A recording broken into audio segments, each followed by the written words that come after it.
New York Daily News reports that Donahue will surrender to the FBI early Tuesday. At that time, the two bookies he allegedly placed wagers with will be arrested. The paper also reports that the referee's name was originally heard on a wiretap, get this, during a probe of the Gambino crime family over the past year. Donahue quit his job with the NBA 2 weeks ago.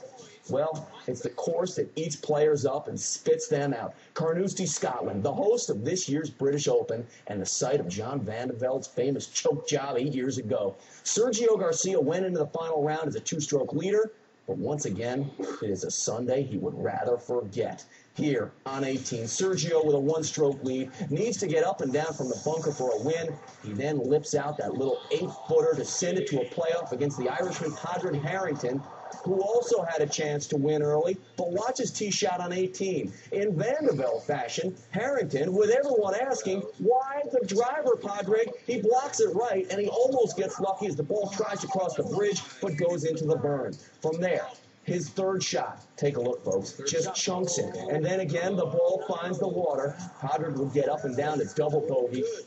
But unlike Van de Velde, the four-hole playoff ends with Harrington victorious and Sergio Garcia still the best player to never win a major. I'd like to commiserate with Sergio. I know that a major means so much to Sergio. His time will come. He's only a young lad as it is anyway, so there'll be plenty of time for you, Sergio.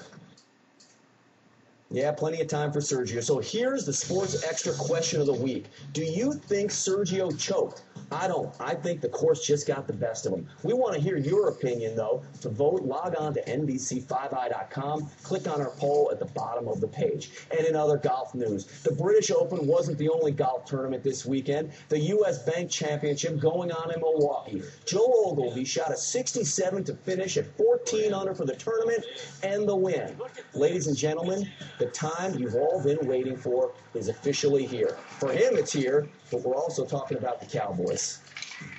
Talking golf, and we can also talk about the Cowboys, where they report to training camp on Tuesday in San Antonio, and practice starts on Wednesday. This is the first time Tony Romo enters camp as the starting quarterback. Romo has conducted himself well this offseason, has been the leader of the team, showing up for every voluntary workout, and it seems he put the famous playoff fumble against Seattle behind him. You knew I had to mention it. It is also the first camp with Wade Phillips as head coach. Phillips is known as a player's coach who often jokes around with his players. Not surprisingly, every player we've talked to seems to be happy the disciplinarian Bill Parcells is gone, especially the defense. Phillips brings his aggressive 3-4 style with him from San Diego. His motto, the more pressure on a quarterback, the better the chance he'll make a mistake. Defensive end Marcus Spears can't wait. I can't even contain it. Every interview I do, and they ask me about being excited for this season, it's uncontrollable, because I'm getting back to a familiar situation. I'm getting back to doing things that I did to get me here. Well, the players are excited, so are the fans. The Cowboys' first preseason game is against the NFL champion Indianapolis Colts on August 9th. Colts head coach Tony Dungy was in town recently and sat down to talk some football with Derek Castillo. First of all, after winning that Super Bowl in Miami, tell me, how has your life changed? Well, I've gotten recognized a lot more, that's for sure. I'm in different airports and people say hi to you, and it's a good feeling that people have watched and appreciate what you do. Great book, by the way. I've bookmarked a couple of things, as you can see already. But first of all, you didn't want to write a book for the longest time. Why did you decide to do it now? It was really the response after the Super Bowl from people, cards and letters who really appreciate the way your team plays, the kind of guys you have. And I wanted to really explain how that came about, some of the lessons I've learned from my parents, from coaches that I've had, especially Coach Noel, who had such a big influence on me, my Christian faith, and how that ties into how I coach. And I thought it would be great for people to get the other side of it, not just what happens on the field. Quiet strength. What does that mean? I think in football, we always think of strength as external and how you show it on the field, physical. And I've always felt that real strength comes from the inside. And for me, that real strength is not from me, but from my faith in the Lord. Do you realize that you're a little bit out of the mold when it comes to football coaches? I mean, most people think that the guys are there all day, all night. They sleep on cots in the office, don't see the family much. But that's not you, right? It's not me at all, and that has been one of my joys and probably one of the reasons I'm still coaching, because I want to show people, young coaches, and I want to show owners and athletic directors that you can do it this way. You can win and be successful, but you can still be with your family, you can have a life, you can honor the Lord, and get done what everybody wants to do, which is succeed, but you can do it the Lord's way and still be fine.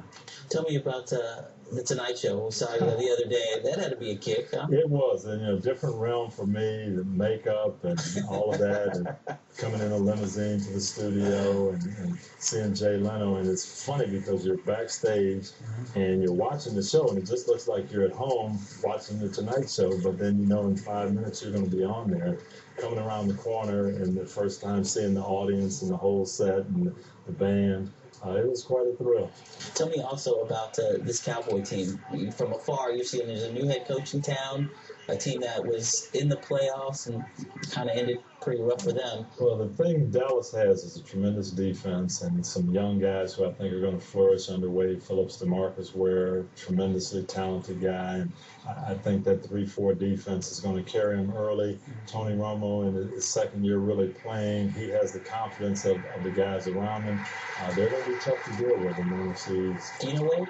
I know Wade well. Yeah. His dad was coach of the Oilers when I was with the Steelers, and Wade's the same type of guy. He gets the most out of his players, and he's going to be good for Dallas, I really believe.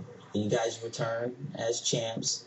This is obviously going to be a different coaching job for you now. Your guys have a ring.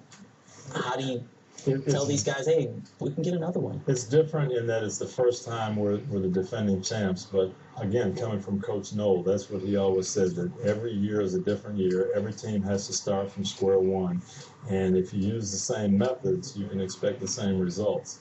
If you use different methods, you don't know what results you're going to get.